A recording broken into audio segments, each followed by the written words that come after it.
Welcome to another episode of Mastering Cybersecurity, developed by baremetalcyber.com. Let's dive in. Many IoT devices operate under tight constraints that shape their security choices and trade-offs. Small processors, limited memory, and battery power can make heavier defenses impractical or too costly for budget products.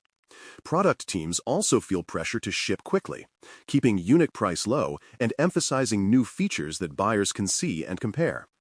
These forces can lead to shortcuts like shared passwords, outdated libraries, or delayed updates, which matter long after the glossy launch. Defenders do not control those business pressures, yet they can choose products with transparent support policies and secure defaults, and they can place devices on networks that limit blast radius. Knowing these constraints helps set realistic expectations and encourages extra caution around devices that control doors, cameras, or energy systems. Connectivity choices define both the attack surface and the available protections for IoT gear. Traditional Wi-Fi offers high bandwidth and range, while Bluetooth focuses on short-range pairing and control with phones or hubs. Mesh options like Zigbee and Z-Wave favor low-power sensors moving small messages across many hops in a building. Protocols used to carry messages also matter, including Message Queuing Telemetry Transport, MQTT, Constrained Application Protocol, COAP, and Hypertext Transfer Protocol, HTTP, over Transport Layer Security, TLS, when available. Cleartext HTTP is risky because messages can be read or changed in transit, while TLS wraps them in encryption and integrity checks. Understanding which radios and protocols are in play guides practical steps like segmenting networks and enforcing encrypted connections where the product supports them. Getting a device safely onto a network starts with solid onboarding and identity practices that are simple to verify. Devices should avoid any shared default password and instead generate unique credentials, or even better, use per-device certificates that prove identity without revealing reusable secrets.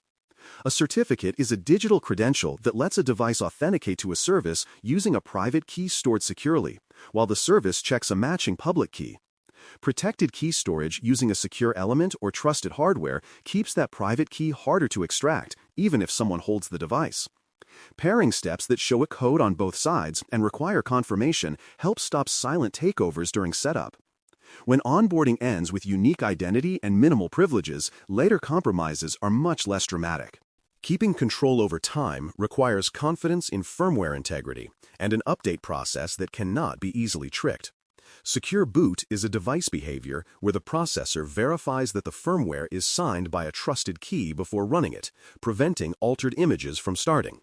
A signed image is firmware wrapped with a digital signature that proves it came from the vendor and has not been changed. Over-the-air, OTA, updates are essential for fixing problems after release, but they must use integrity checks, encrypted transport, and rollback protection that blocks downgrades to vulnerable versions. A reasonable cadence for consumer and small business gear means prompt fixes for high-risk issues and predictable maintenance windows for everything else. When devices show clear update history and give simple controls to check status, owners can verify health without guesswork. Protecting data from eavesdropping and misuse starts with choosing what to collect and how to carry it. Encryption in transit means using protocols that keep messages unreadable between the device, the app, and the cloud, while encryption at rest protects stored recordings or logs on the device or in the vendor's service. Keys that unlock encrypted data should live in protected storage, be rotated when compromised, and be limited to the smallest necessary scope. Telemetry minimization reduces risk by sending only data that is required for function, avoiding noisy streams that reveal daily routines or locations. Defaults matter here because many devices ship with aggressive logging or broad diagnostic uploads enabled. Simple settings that narrow what is kept and shorten retention make accidental exposure less likely and make breaches less revealing. Monitoring completes the picture by turning quiet networks into observable systems that reveal problems early. Routers and gateways can record connection attempts, blocked traffic, and unusual bursts of data that deserve a closer look. Vendor cloud dashboards often show device version, last contact time, and error counts that hint at failing updates or unstable radios.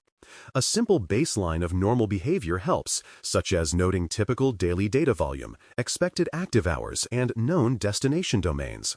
The Domain Name System, DNS, can provide helpful logs that show which host names devices resolve during routine operation, making odd lookups easier to spot.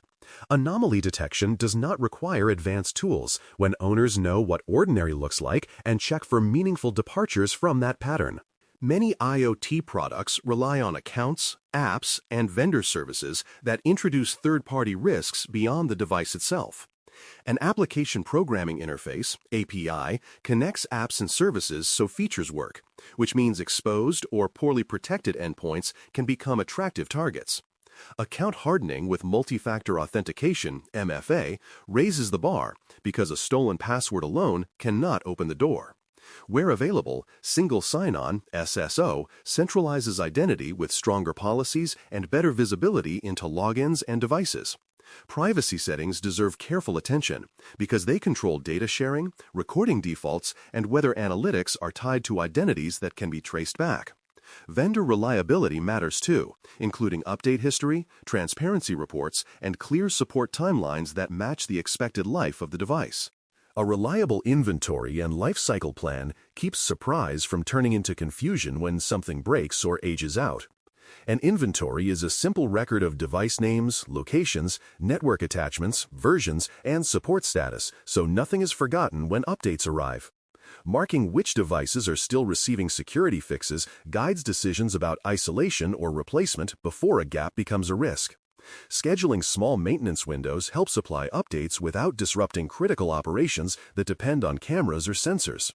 When retiring a device, factory resets, secure wipes, and removal from cloud accounts reduce the chance that residual data or dangling identities linger.